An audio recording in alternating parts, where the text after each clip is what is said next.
अस्सलाम वालेकुम स्टूडेंट्स। आज की वीडियो में हम एक और टॉपिक डिस्कस करेंगे from the first year biology और चैप्टर हमारे पास है 9 डाइवर्सिटी अमंग द एनिमल। ठीक है, तो टॉपिक हमारे पास है classification of animal on the basis of coelom. Coelom जो है ना, ये बॉडी कैविटी को कहा जाता है। जो एनिमल्स होते हैं, एनिमल के बॉडी के अंदर जो खाली स्पेस होती है या जो आप ये कह सकते हैं खाली जगह होती है, उसको हम कहते हैं बॉडी कैविटी, या इसको हम बायोलॉजी में कहते हैं सीलोम। ठीक है, तो सीलोम के बेस पर जो एनिमल है, इनको 3 कैटेगरीज के अंदर डिवाइड किया गया है। जो हमारे पास बायलैटरली सिमेट्रिकल एनिमल्स होते हैं। बायलैटरली सिमेट्रिकल वो एनिमल्स होते हैं जिनको आप 2 इक्वल हाफ में डिवाइड कर सकते हो from top to bottom. The bilaterally symmetrical animal are classified into 3 groups on the basis of body cavity और सीलोम। जो बायलैटरली सिमेट्रिकल एनिमल है, इनको 3 ग्रुप्स के अंदर डिवाइड किया गया है। ठीक है, on the basis of coelom और बॉडी कैविटी। जो फर्स्ट ग्रुप हमारे पास है वो है एसीलोमेट, सेकंड हमारे पास है सीडो सीलोमेट और थर्ड ग्रुप हमारे पास है सीलोमेट। पहले से आपको बता दूं कि जो एसीलोमेट होते हैं, इनके अंदर बॉडी कैविटी एब्सेंट होती है। ए का मतलब है एब्सेंट। ठीक है, तो जो एसीलोमेट है, जिनके एग्जांपल हमारे पास है फ्लैट वॉर्म। ठीक है, तो इनके अंदर कोई बॉडी कैविटी नहीं पाई जाती है। जो सीडोसिलोमेट है, इनके अंदर बॉडी कैविटी होती है, लेकिन ये इनकम्प्लीट बॉडी कैविटी आप कह सकते हैं, या ये ट्रू बॉडी कैविटी नहीं होती, मतलब ये फॉल्स बॉडी कैविटी होती है। और जो सिलोमेट होते हैं, इनके अंदर ट्रू बॉडी कैविटी पाई जाती है। ठीक है, तो चलिए स्टार्ट करते हैं एसिलोमेट से। एसिलोमेट सिंपल एनिमल, ठीक है, such as flatworm, lack any internal space or coelom between their body wall and their gut।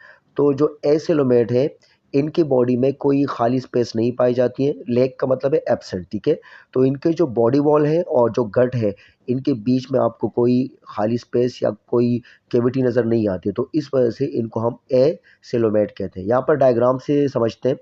Diagram जो इंटरनली यहाँ पर जो फ्लैट फॉर्म है, एग्जांपल यहाँ पर हमारे पास जो एसिलोमेट की है वो है फ्लैट फॉर्म, जो कि बिलोंग करते हैं प्लेटीहेल्मिन्थस से। ठीक है, फ्लैट फॉर्म में हमारे पास प्लेनेरिया के एग्जांपल है, टैप वॉर्म के एग्जांपल है।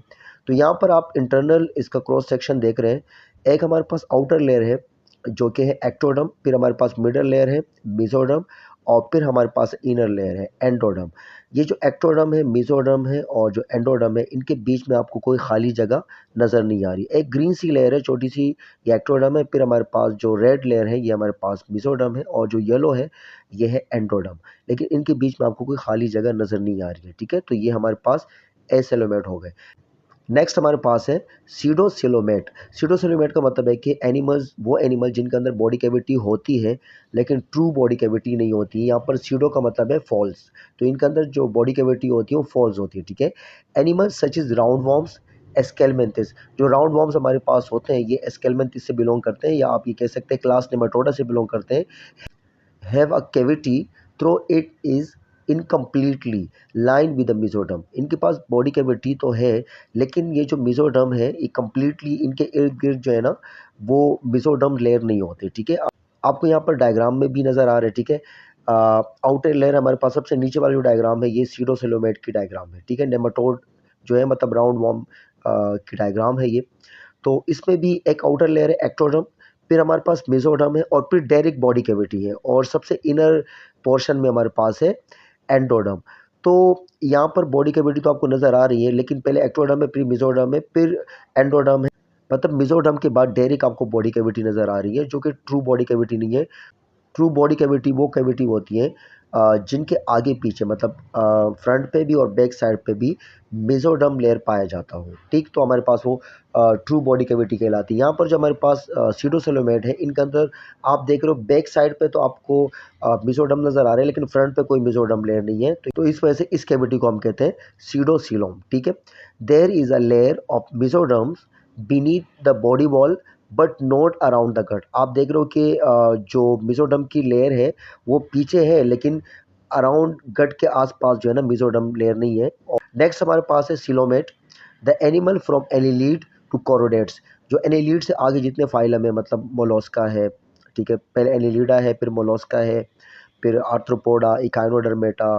ठीक है, फिर वर्टिब्रेट्स की जो क्लासेस है हमारे पास, fishes, amphibian, reptile, birds, mammal, इन सब के अंदर ट्रू बॉडी कैविटी पाई जाती है, जिनको हम कहते हैं सिलोमेट। ठीक है, सिलोमेट्स वो एनिमल होते हैं जिनके अंदर ट्रू बॉडी कैविटी पाई जाती है। ठीक, so from annelid to chordates, chordate मतलब वर्टिब्रेट्स, ठीक है, have a true body cavity और coelom that is completely line by mesoderm, जो कि कम्प्लीटली ये लाइंड होती है। मिजोडम मतलब इसके आगे पीछे जो है ना मिजोडम लेयर पाए जाते हैं। और यहाँ पर आप डायग्राम से भी समझते हैं। आप देखिए डायग्राम में अगर आप देखें तो सबसे आउटर लेयर एक्टोडर्म है, फिर मेसोडर्म है, फिर बॉडी कैविटी है, फिर मेसोडर्म है और फिर इनर साइड पे हमारे पास जो है ना वो गट है। तो ये जो हमारे पास मेसोडर्म के बीच में आपको खाली जगह नज़र आ रही है, तो ये हमारे पास स्पेस है, खाली स्पेस है या बॉडी कैविटी है। तो ये हमारे पास ट्रू बॉडी कैविटी है या इसको हम कहते हैं true coelom. So okay student, this is all about the classification of animal on the basis of coelom.